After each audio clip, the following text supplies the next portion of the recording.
Hi guys, c'est parti pour la review de l'épisode 4 de la saison 8 de Game of Thrones. Alors c'est un épisode que j'ai apprécié, alors forcément il y a certains moments que j'ai apprécié plus que d'autres, je pense que vous voyez de quel moment je parle, si vous avez vu ma réaction vous le savez déjà. Alors ça a été émouvant parce qu'il y a des adieux, ça a été émouvant parce qu'il y a des morts, mais ça a été aussi très frustrant pour moi, et je vais vous expliquer pourquoi, tout simplement parce que je vous en parlais déjà un petit peu, c'était mon appréhension de la saison, c'était de me dire que j'allais être frustrée que les choses aillent trop vite parce qu'il n'y a pas assez d'épisodes dans cette saison. J'avais envie de me dire que finalement on allait calmer mes craintes, qu'on allait me rassurer, et je suis pas du tout rassurée. C'est-à-dire que ça y est, on est arrivé au point où je suis frustrée, effectivement. J'ai l'impression qu'il y a des choses qui sont rushées. Alors au niveau des intrigues, ça va un peu trop vite, mais au niveau des développements des personnages, je trouve que ça va beaucoup trop vite, malheureusement. Alors tout est toujours bien expliqué et on comprend toujours les choses, mais ça manque un petit peu de lenteur, de prise de temps, et effectivement je demande pas ce qu'il y ait plusieurs saisons encore de Game of Thrones, c'est pas du tout ce que je voulais, mais j'avoue que pour le coup 10 épisodes, ça m'aurait paru quand même être une bonne idée, hein. Histoire d'installer un petit peu les choses, de prendre un petit peu le temps, parce que oui, j'ai envie d'action, j'ai envie que les choses bougent, j'ai envie que les choses avancent, mais j'ai envie des fois qu'on prenne un petit peu le temps de développer certains personnages. Il y a des choses que je vois arriver comme ça tout d'un coup, je me dis mais on aurait pu nous préparer un petit peu plus lentement à tout ça. On commence avec le Nord qui brûle ses morts. Alors on peut se poser la question, vu qu'il n'y a plus de marcheurs blancs normalement, pourquoi brûle-t-on les morts? Je pense qu'il y a un petit côté de superstition, et puis surtout au niveau sanitaire c'est limite obligatoire, il y a tellement de morts que déjà pour enterrer ce serait très compliqué, et puis ça évite tout un tas de maladies comme la tuberculose. Puis on va pas se mentir, quand même mourir dans les flammes c'est quand même beaucoup plus classe quoi. Je préfère voir Jorah et Théon partir en fumée plutôt qu'être enterré et tout.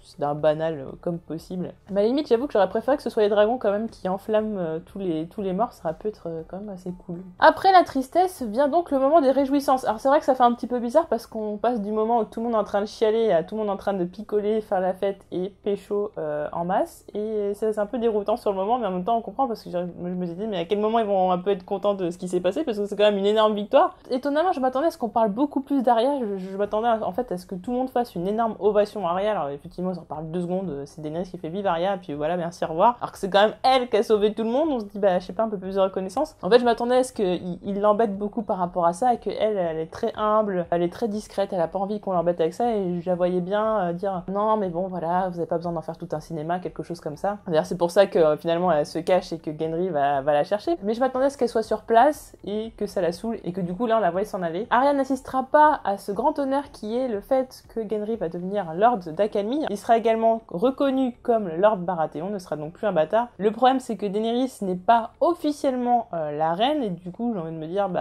c'est un titre mais il n'a pas vraiment de valeur puisque ça n'est pas vraiment une reine, c'est un titre qui est donné par quelqu'un mais qui n'est pas la reine, donc je me pose des questions quant à sa vraie valeur, tout en sachant que peu importe qui montera sur le trône, on lui donnera de toute façon ce statut-là, quoi qu'il arrive. Mais voilà, par rapport au fait que Daenerys puisse mourir, que Jon aussi, et que Gendry puisse monter sur le trône, j'ai un petit doute par rapport à ça, parce que techniquement, si Daenerys elle meurt et donc elle est pas reine, que Jon meurt et donc il est pas roi, Gendry il est pas Lord Baratheon, il est pas reconnu comme tel. Petit moment qui a un peu passé inaperçu, je suppose, c'est la discussion entre Tyrion et Bran. Bran qui fait comprendre qu'il ne veut plus rien, et on comprend en fait que Bran est malheureux. Ça m'a fait pas mal au cœur pour lui, parce qu'on se dit il est plus trop humain, il ressent plus quoi que ce soit et tout, mais en fait le fait d'être toujours ailleurs, et notamment il le dit, il est tout le temps dans le passé, on se rend compte que ça le rend malheureux. C'est-à-dire que personne quasiment le calcule, ce pauvre Bran, et en fait il est pas du tout heureux. Je me dis mais j'espère qu'il a vraiment un avenir, et que son avenir va être plus radieux, parce que clairement là le pauvre c'est pas du tout son moment. On a donc une scène qui était assez prévisible, c'est-à-dire là où tout le monde va acclamer Jon, alors que Jon il est monté sur un dragon et tout ça, mais c'est pas non plus lui qui a tout sauvé tout le monde, il a fait des choses héroïques et tout, mais bon voilà, c'est pas non plus le MVP de la bataille de Winterfell non plus, on va pas se mentir. Et Jon c'est quelqu'un qui, au contraire de Dany, du moins comme elle le dit de l'autre côté de la mer, arrive à rassembler tout le monde. C'est vraiment quelqu'un pour qui il y a un réel consensus en termes de sympathie, d'admiration, tout le monde a envie de le suivre, tout le monde a envie d'être à ses côtés. C'est quelqu'un qui a une aura qui est incroyable, et par conséquent ça rend jalouse Daenerys, parce que comme elle le dit, c'est quelque chose qu'elle a ressenti à Essos, mais depuis qu'elle est à Westeros, elle ne sent pas l'admiration, elle ne sent pas l'amour du peuple, limite on la rejette. D'ailleurs on parle très peu de Daenerys, juste un moment, oui la reine Daenerys, Daenerys et puis basta, on n'en reparle plus. Alors que Jon, c'est beaucoup de dialogues, voilà, beaucoup de personnes qui parlent de lui. En plus, Tormund qui dit « Ah, mais lui, il est monté sur un dragon et tout ça », alors que quand même, Daenerys, c'est la mère des dragons, donc pourquoi lui, juste, il est monté sur un dragon, elle a fait ça depuis des années, en fait, je veux dire, en comparaison. Donc. Et quelque part, j'ai de l'empathie pour elle, parce que je me dis, c'est vrai que c'est triste, alors effectivement, elle peut m'énerver parfois, mais à ce moment-là, on se dit, mais, je veux dire, elle a quand même son mérite. Elle a quand même fait venir son armée, elle a quand même risqué la vie de ses dragons, donc ça n'est pas rien, elle mérite peut-être un peu plus de considération. Mais Jon a une telle aura qu'il l'éclipse totalement, et c'est une peur qu'elle a d'autant plus que elle sait que c'est finalement l'héritier légitime du trône de fer. Pendant ce temps-là, d'autres choses se passent. Arya refuse la demande en mariage de Gendry, parce qu'on voyait venir à 3 km à peu près. Depuis la saison 1, Arya a toujours dit qu'elle voulait pas être une lady, elle avait même dit qu'elle voulait être un chevalier, donc de toute façon, on savait très bien que porter des robes et faire de la couture comme Sansa, ça n'était pas du tout ce qu'elle voulait, et donc forcément, elle va refuser la demande en mariage de Gendry, qui va rester un petit peu scié, le pauvre. Voilà, c'est-à-dire, c'est assez rapide, voilà, il n'a pas le temps de dire quoi que ce soit. Voilà, c'est emballé, pacté, on n'en parle plus. Ce qui permet à Arya de partir le cœur léger, puisqu'elle va partir de Winterfell avec le limier, donc le retour d'un duo. Voilà, c'est un peu du fanservice, mais en même temps, ça a beaucoup de sens. Genre, c'est plus que logique qu'ils partent ensemble, et ils ont tous les deux quelque chose à régler. Donc, on a forcément le Clegane Ball, et on a Arya qui doit tuer Cersei et Ilyn Payne. Donc, voilà, de toute façon, Ilyn Payne, je sais pas si on va le revoir, il me semble que non. Mais en tout cas, elle a Cersei dans le collimateur, mais effectivement Arya pourrait être impliquée dans le Clegane Ball d'une façon ou d'une autre. Je vois bien quelque chose comme effectivement le limier arrive à tuer la montagne, mais il est gravement blessé, et dans ces cas-là Arya devrait abréger ses souffrances qui finiraient un certain cycle. Je pense que ça va se passer comme ça. Après, est-ce qu'elle va tuer Cersei? Je pense pas. Elle a déjà eu sa grande part d'héroïsme, et je pense que elle va faire des choses importantes, je pense, mais pas au point de tuer le boss de fin. Je vois pas ça arriver, mais je suis contente de revoir ce duo avant la fin de la série. C'est quelque chose que je voulais vraiment voir, donc à ce niveau-là, je suis contente. On va parler d'une scène voilà, j'ai cru que mon cœur allait exploser tellement j'étais contente. Voilà, c'était une scène que je voulais voir, et en même temps, je pensais que ça arriverait jamais jusqu'au dernier moment. Je pensais vraiment que ça allait pas arriver. Donc, Jaime et Brienne qui vont un peu se taquiner. Tyrion, avec tout son tact, en plus, qui est complètement saoul, va miser sur le fait que Brienne soit vierge, ce qui est effectivement le cas, et on le comprend. Et on a Jaime qui la suit tout de suite après. On se dit, mais c'est sûr qu'il s'est levé pour aller la dépuceler, quoi. Enfin, je veux dire, c'est quand même... Et de la façon dont c'est fait, on a l'impression que c'est limite je vais vous rendre service, voilà, au moins vous connaîtrez ça avec quelqu'un. Et en fait non, c'est quand même quelque chose qui dure. Mais la scène était vraiment très chouette. Elle était vraiment comique, et en même temps elle était hyper touchante. Elle était comique dans le sens où on a Jaime qui drague comme je savais pas qu'il était aussi nul en drague, quoi. Je dis, oh là là, il fait chaud, dis donc, oh là là, il fait chaud. C'est vraiment les techniques les pires du monde, quoi. C'est d'un ringard au possible, mais comme c'est Jaime, évidemment, ça passe. Bon, en plus, Brienne a tellement amoureuse qu'il lui faut pas beaucoup, quand même. Mais ce côté-là était un petit peu comique, et puis Brienne qui comprend pas trop, parce que lui, ok, il va enlever sa chemise, mais pourquoi il va enlever la sienne? Bon, voilà. Puis il y en a Brienne qui est quand même tout en pudeur, on a Jaime qui la respecte beaucoup, donc ça se passe un petit peu lentement, et tout ça, et c'est vraiment chouette, et j'aime bien Jaime qui est jaloux de Tormund, alors que Tormund il a aucune chance, on le sait très bien. Mais j'aime bien, il joue sur ça, il joue sur ma petite corde sensible, et ça a fonctionné parfaitement. Et donc jusqu'au dernier moment, je me suis dit, mais Brienne elle va dire non, pas comme ça, ou je sais pas, je pensais qu'elle allait trouver quelque chose, ou qu'il allait se passer quelque chose, que quelqu'un allait frapper à la porte et tout, que ça allait pas arriver, mais finalement ça arrive. Et ce qui va donner lieu finalement à pas juste une aventure d'une nuit, c'est-à-dire quelque chose de plutôt durable, puisque Jaime va vouloir rester dans le Nord. Donc on est quand même sur une relation qui est sincère et qui se veut au début durable, mais par la suite les choses se gâtent. Ce que j'ai bien aimé, c'est cette transition, c'est-à-dire qu'on a ce couple assez pur et tout ça, qui est tout beau, qui est tout mignon et tout ça. On a vraiment ce contraste avec le couple de Jon et Daenerys, qui finalement maintenant devient malsain, parce que... Donc il y a deux choses qui posent problème, c'est-à-dire que lui, de toute façon, le trône, il en veut pas, donc par rapport à ça, ça lui pose aucun problème, mais par contre, c'est quelqu'un de sa famille, c'est sa tante, là, ça pose problème. Et elle, c'est le contraire, c'est quelqu'un de sa famille, ça pose pas de problème, mais par contre, c'est l'héritier légitime au trône. Voilà, donc deux problèmes qui font que le couple se retrouve en grande difficulté.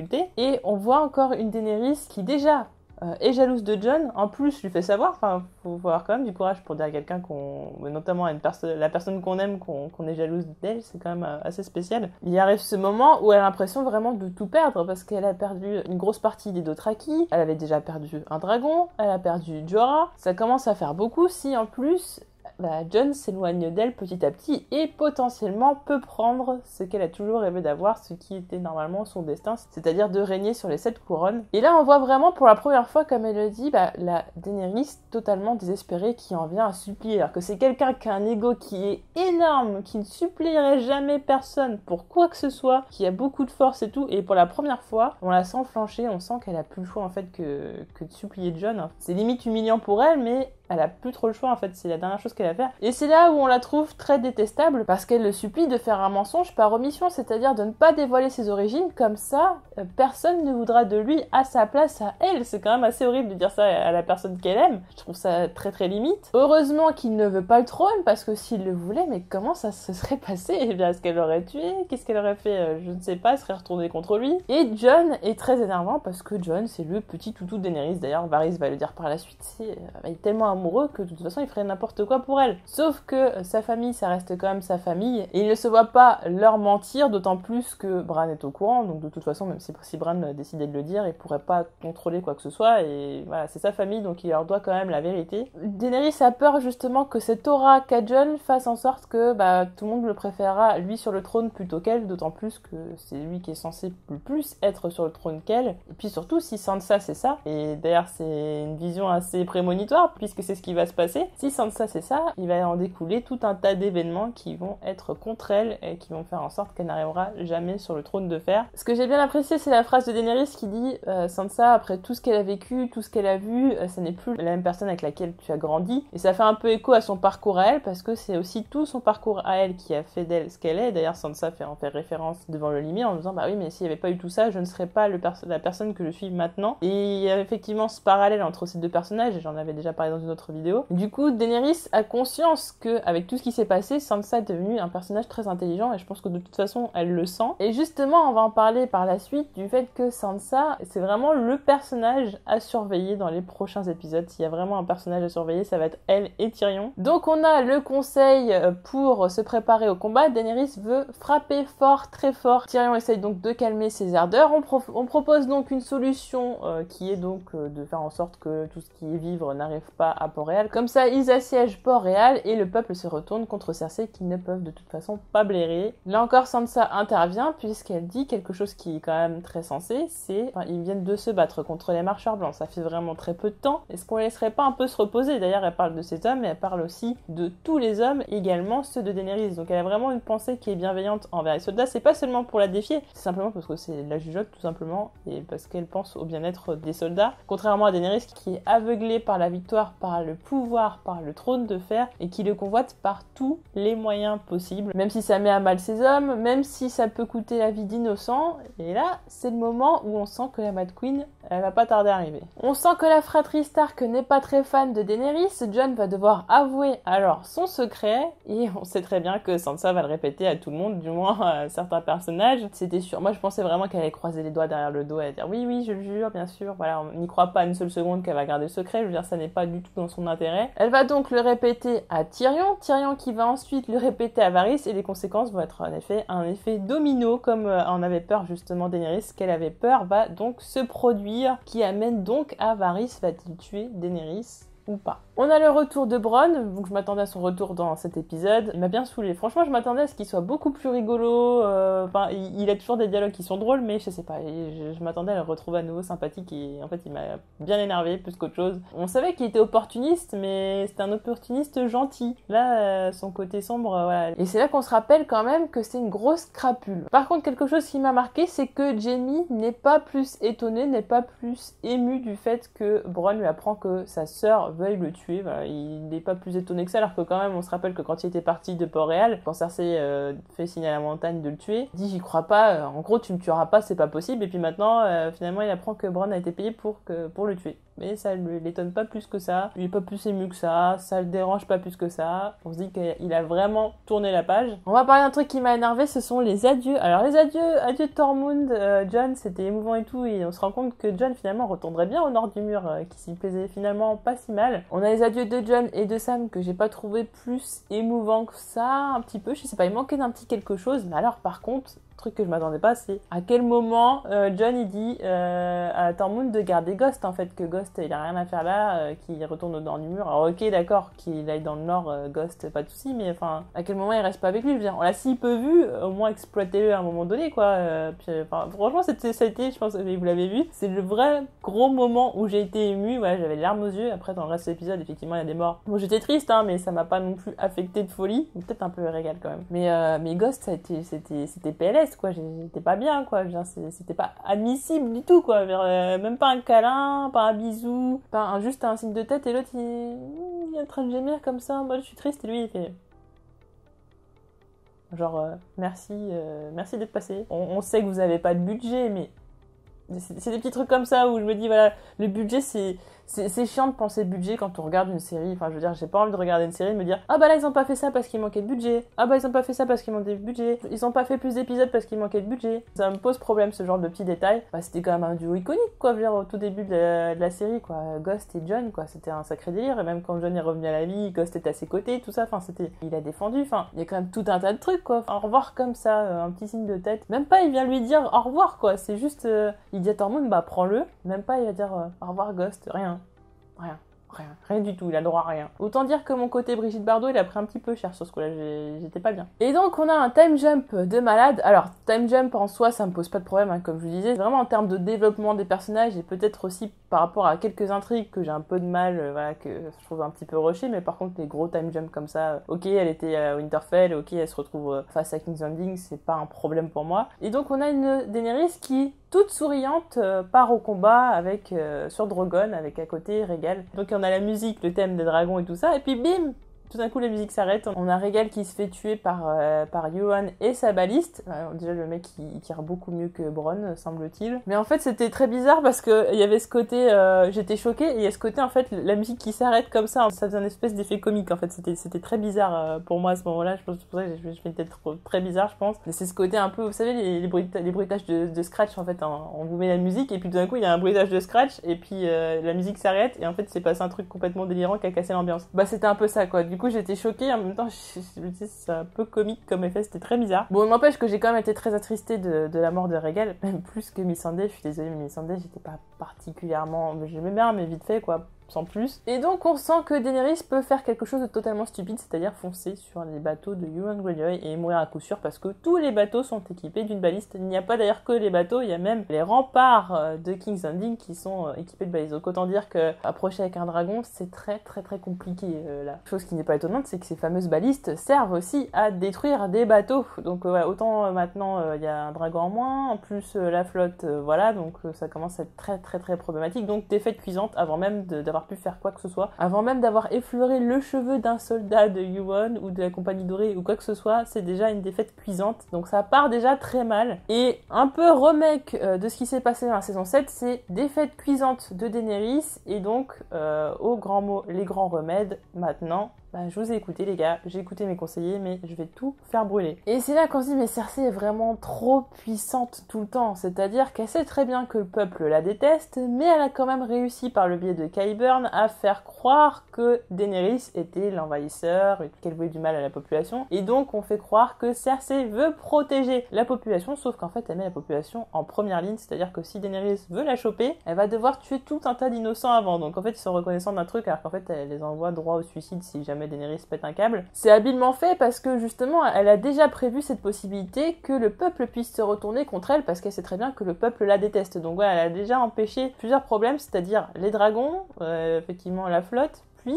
plus le fait que le peuple puisse se retourner contre elle. Donc c'est-à-dire que là pour l'instant tout ce qui a été prévu par le groupe de Daenerys ne fonctionnera pas, il va falloir trouver d'autres solutions. Qui plus est, Missandei a été capturée, Cersei espère que ça puisse peut-être freiner un peu les ardeurs de Daenerys, mais bon c'est mal la connaître. Puis, et là c'est très important de se souvenir de ça, c'est que Cersei fait effectivement croire à Euron qu'elle est enceinte à ce moment-là, c'est-à-dire qu'il s'est passé quand même quelques jours, peut-être quelques semaines, quelques semaines au moins, parce que le temps que Daenerys arrive avec ses bateaux tout ça. Et donc là, elle est censée être enceinte que maintenant. Et ça, c'est un détail qui va être très important pour la suite, je pense. Et là, on arrive à la partie qui m'intéresse le plus dans cet épisode, ça va être toute la partie politique. Ça s'appelle Game of Thrones, donc le jeu des trônes, enfin voilà, par définition, c'est un jeu politique, hein. La série est basée sur un jeu politique, et effectivement, il y a les marcheurs blancs et tout, mais à la base, c'est quand même un jeu politique. Maintenant, on s'en souvient, et on s'en souvient au point que, là encore, c'est encore un peu un remake de ce qui s'est passé en saison 7. Alors, on avait la défaite cuisante de Daenerys, et donc après, elle brûle les Tarly, on a la défaite cuisante là, de Daenerys, et puis elle va brûler les innocents, et on a à chaque fois les conseillers qui essayent de calmer le jeu, et on a Varys qui fait comprendre à Daenerys que là, cette fois, elle fait une erreur, et qui doit lui dire, on se souvient que dans la saison 7, Daenerys avait peur que Varys puisse la trahir, elle lui avait demandé de lui dire si jamais il pensait qu'elle faisait une erreur plutôt que de le trahir. Là, il lui a dit qu'elle faisait une erreur, mais il a quand même peur qu'elle n'écoute pas et qu'elle fasse les choses à sa façon, d'autant plus qu'elle dit ok d'accord,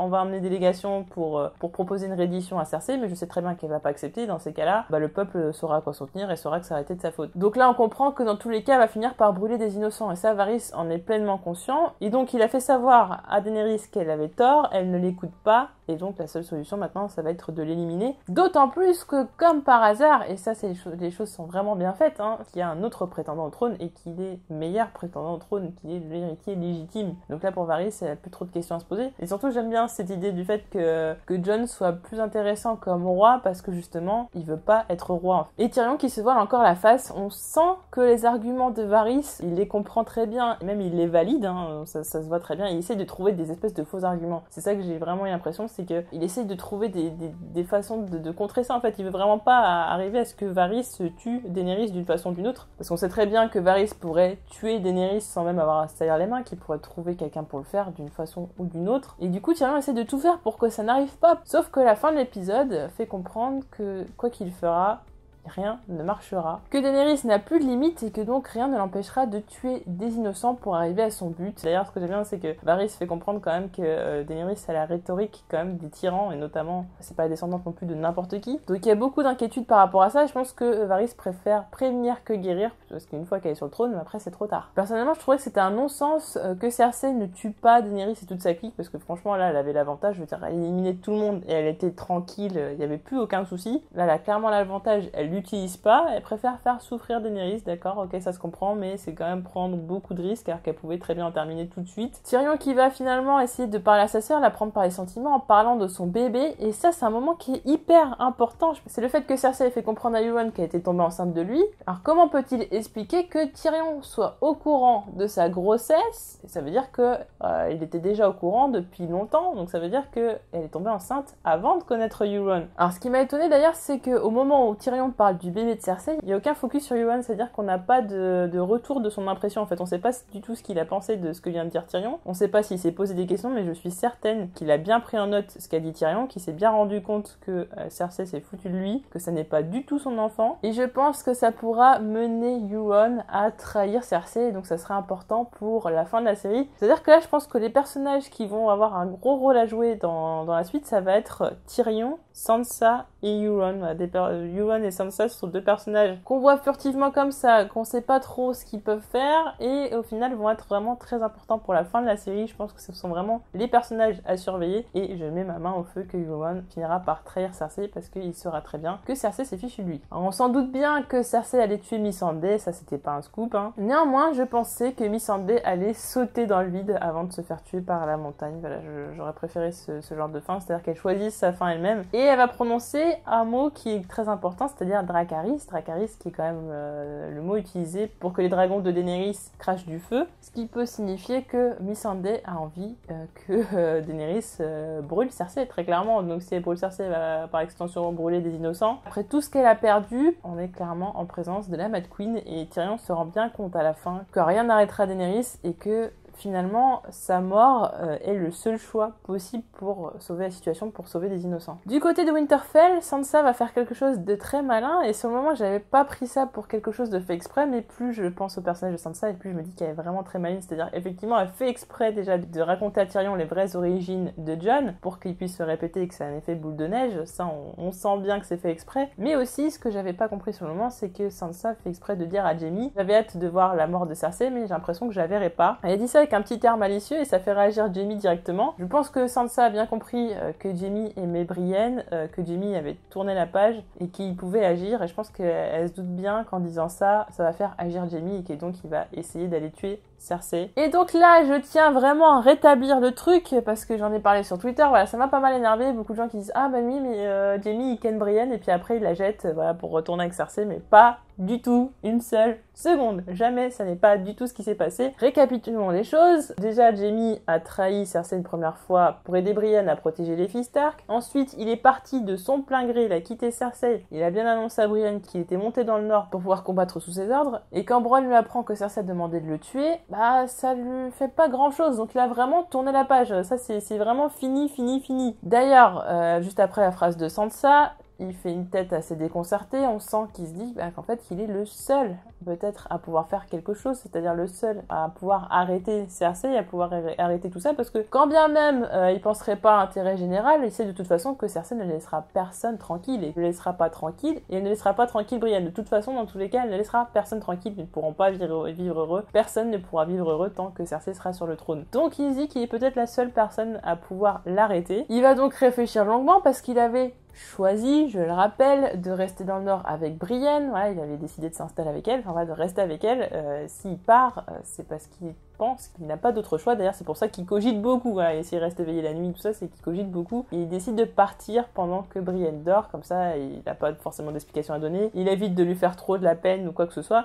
Sauf que, malencontreusement, Brienne se réveille et donc le prend en plein grand délit en train de se préparer à partir. Et là, ça n'est pas l'ancien Jaime qui revient quand elle est en train de le supplier et qui rappelle tout ce qu'il a fait de mauvais, c'est tout simplement parce que c'est la seule façon de faire en sorte que Brienne le laisse partir, en lui rappelant à quel point il a fait des choses mauvaises. Il est limite en train de lui faire croire qu'il est redevenu mauvais, et donc il veut retourner auprès de Cersei alors que ça n'est pas du tout le cas, on le sait très bien. Et la scène en l'occurrence est quand même hyper explicite à ce propos, c'est qu'il fait en sorte de rappeler à Brienne toutes les mauvaises choses qu'il a fait pour qu'elle puisse le laisser partir, c'est-à-dire que plus il va sembler détestable à ses yeux, et plus elle va lâcher du lest, et plus elle aura de facilité à le laisser partir. Voilà, c'est tout simplement, il le fait à contre-cœur, on voit que ça lui fait de la peine, qu'il n'a vraiment pas le choix, donc je pars du principe qu'il va essayer de jouer un petit peu la comédie auprès de Cersei, c'est-à-dire il va lui faire croire qu'il est revenu pour elle et tout ça. Mais cependant, Cersei, peut-être elle aura eu des échos, je ne sais comment, qu'effectivement Jaime est maintenant avec Brienne, ou qu'il s'est passé quelque chose avec Brienne, ou alors peut-être qu'elle va s'en rendre compte elle-même tout simplement, que son instinct va lui dicter, il n'est plus amoureux d'elle et que ça se verra. Elle pourrait très bien dire quelque chose comme ça du genre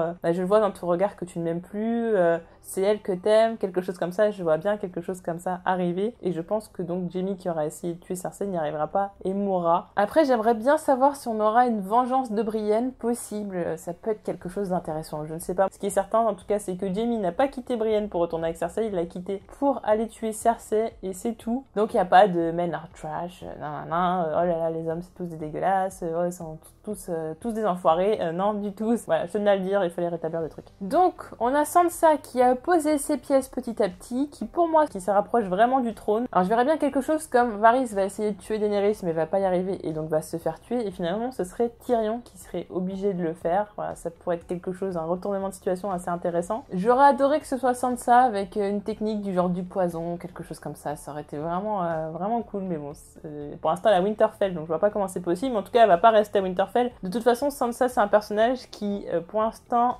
dans cette 8e saison n'a pas fait grand chose d'assez incroyable. Tous les Stark ont un petit peu une destinée qui a été assez incroyable et tout ça. Bon, Arya qui a tué quand même le roi de la nuit, Jon qui est revenu des morts et qui est gagnant de la bataille des bâtards, etc. Enfin qui a fait tout un tas de choses incroyables, est monté sur un dragon, enfin truc extraordinaire. Bran qui est la corneille à 3 yeux, et donc il reste Sansa. Sansa, quel est son rôle là-dedans? Et Sansa, pour moi, son rôle ça va être d'être reine. Alors je sais pas exactement comment les choses vont se passer pour qu'elle arrive à être reine. Je pense que Tyrion et Sansa finiront sur le trône, c'est ce que je veux et j'espère que c'est vraiment ce qui va arriver. D'autant plus qu'on se souvient bien que Sansa au début de la série voulait être reine, absolument. Varys évoque le fait que Jon est le seul qui peut faire en sorte que le Nord fasse toujours partie des 7 couronnes, et du coup si Sansa devient reine, le problème est réglé. mêlée. Quant à Tyrion, c'est un personnage qu'on a suivi qui est passé à peu près partout, hein. C'est-à-dire qu'il est passé dans le Nord, il est passé à Château Noir, forcément il connaît bien King's Landing, mais il connaît aussi Essos, hein. Il a vécu vraiment un peu partout, il a connu de tous les styles de population, et c'est quelqu'un qui serait capable de rassembler, qui connaît très bien la politique, qui connaît très bien la stratégie. Et on se rappelle aussi que Tyrion avait suggéré à Daenerys un mode d'élection, c'est-à-dire que les Ferney le font, pourquoi pas un mode d'élection pour assurer que la meilleure personne possible règne sur les 7 couronnes. Voilà, je sais pas comment ça pourrait se passer, mais j'aime bien l'idée. Et à côté, on a une Sansa qui pense au bien-être de son peuple, qui a appris beaucoup de Littlefinger, qui a appris beaucoup de Cersei, qui a appris beaucoup quand même des meilleurs. Et donc on a un couple qui est quand même très très solide, qui pourrait arriver sur le trône. Ce serait assez chouette. N'hésitez pas à me dire en commentaire ce que vous avez pensé de cet épisode, est-ce que vous êtes d'accord avec mes théories ou non, et on se retrouve très vite pour d'autres vidéos. Salut!